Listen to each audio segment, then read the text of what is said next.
Prof, you said the reshuffle has come a bit too late in the day, but let's look at Dr. Amin. Many say he's gone to the right schools. He's well qualified for the job. Their only fear is that there'll be too little for him to do. Do you share in that opinion, or you share a different opinion?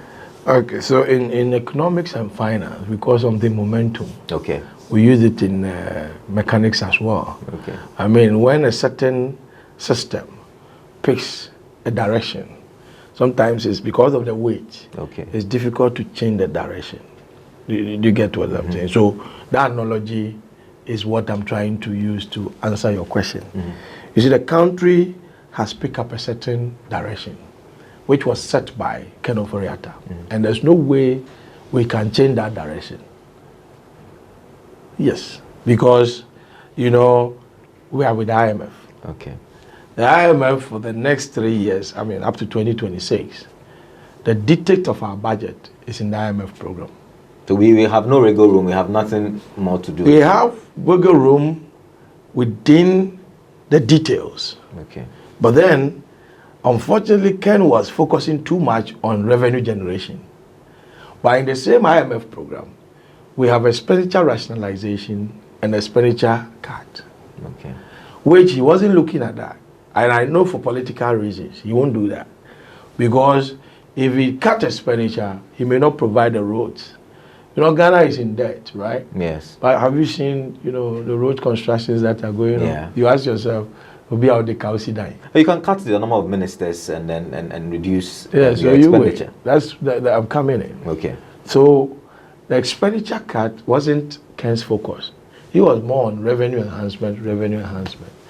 So effectively, Amin Adam, even though the budget will be dictated by, you know, the IMF as expected of us, because they will come for review in June. Of course. And when they come, they expect you to make sure that you promise to increase your tax to GDP percent from 15% that we are doing now to 18% by the end of the program, which on the average you're supposed to do 1% every year.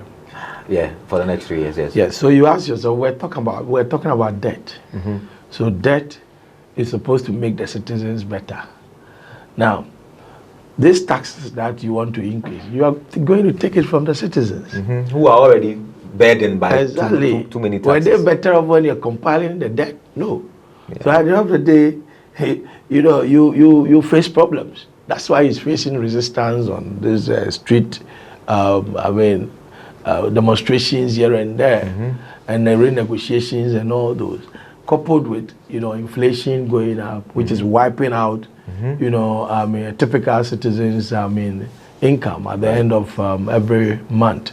So effectively, he has nothing. He can't do much because the economy is already in a certain direction.